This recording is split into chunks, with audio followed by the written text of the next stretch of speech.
kulanti wanaagsan daawadayaal waa mar kale iyo barnaamijkeennii falanqaynta wararka warbixinada dunida daawadayaashan qiimaha badan meel kasta naga maqlaysaan kusoo dhawaada Shabeelle Media.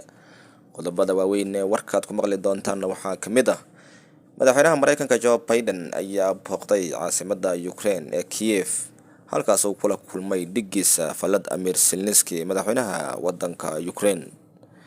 Mr. Biden ayaa ku tegay safar qasoodi ah Ukraine halkaas oo kula kulmay madaxweynaha wadankaas Ukraine iyo dowladdiisa. Madaxweynaha Mareykanka Joe Biden ayaa booqashadan aan la sii shaacin ku tegay magaalada Kiev ayaa waxay sheegay inuu garab taagan yahay mar waliba dalka Ukraine, sheegana inay mar ka guuleysan doona wuxuu ku sifay cadawga weerarka qaawan ku haya dalka Ukraine.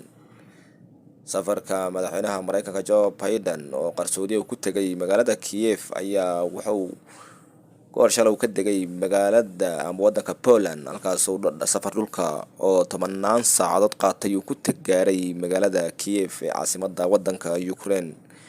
Biden iyo dhigiisa Ukraine Volodymyr Zelensky ayaa booqday meelihii lagu leeyahay askartii wadanka Ukraine. Biden ayaa dhigiisa Ukraine Volodymyr Zelensky ayaa booqday goobo lagu xusayo askartii Ukrainiyiinta ahay ee sanadku markuu ahay 2009 Ruushku gobolka Crimea ku laayay. Xaaladda ayaa u muuqata mid cakiran kadib markii magaalada ay ka dhawaaqeen qalabka digniinaha bixiya, taasoo madaxweynaha Mareykanka la arkaya soo lugeynaya caasimadda Ukraine wadooyinkeeda waaweyn.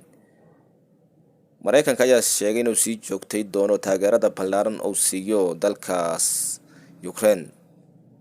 Madaxweynaha Mareykanka ayaa dhex lugeeyay wadooyinka waaweyn ee wadankaas. Ruushka ayaa lagu wargeliyay safarka madaxweyne Biden oo ku galay Ukraine, taasoo ay sirdoonka Mareykanka la socodsiiyeen. Booqashada Biden ayaa kadib xogayaha arrimaha dibadda Mareykanka Antony Blinken ayaa ku dhawaaqay in Washington ay qarash cusub ee lagu talagalay caawinta militariga Ukraine ay soo gaarsiin doonto wadankaas Ukraine.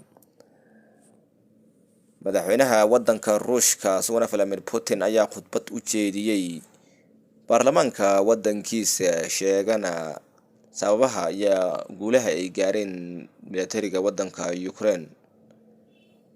Madaxweynaha Vladimir Putin ayaa reer galbeedka ku eedeeyay in ay dagaalkii qaboobay ee dunida kadib ay doonayeen inay burburiyaan dalka Ruushka, balse uu ka digay inaysan u suurtageli doonin. ficiladooda wuxuu ku tilmaamay kuwa shaydaani ah.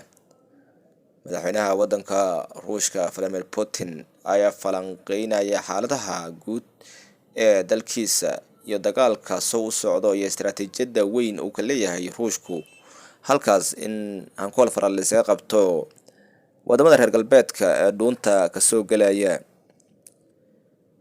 Madaxa siyaasadda arrimaha dibadda Midowga Yurub ayaa isaguna sheegay inuu cunaqabatayn cusub ay saari doonaan dalka Ruushka, taasoo uu sheegay inay Moscow ka hor inta aan la gaarin xuska sanad guuradii koowaad ee kasoo wareegtay markii uu bilowday dagaalka Ukraine oo ku beegnay 24 bishii February.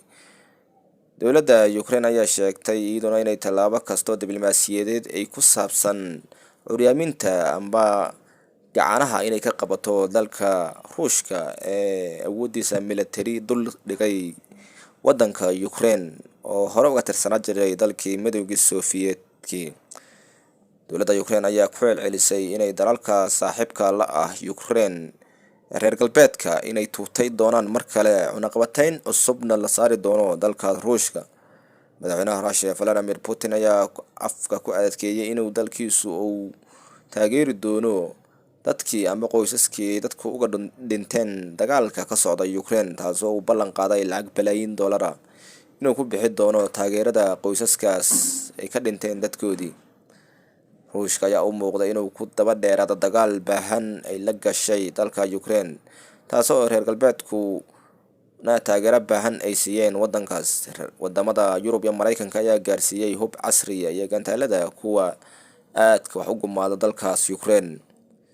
Madaxweynaha Mareykanka Joe Biden ayaa sheegay inuu sii wadi doono dadaaladiisa xoogan ee taageerista dhaqaalaha iyo militariga ee dalka Ukraine. Madaxweyne Biden ayaa ku celceliyay inuu mar waliba Ruushku aaminsanay inuu ku guuleysanayo gaashaanbuurta NATO, balse uu hadda aragtiyay dhibaatada dhaqaale iyo midda militari oo kasoo wajahday dagaalka gardarrada uu ku qaaday dalkaas Ukraine. daawadayaashana qiimaha badan warkayni intaas ayaan kusoo gabagabeynaynaa. Amaano Allah daawadayaal.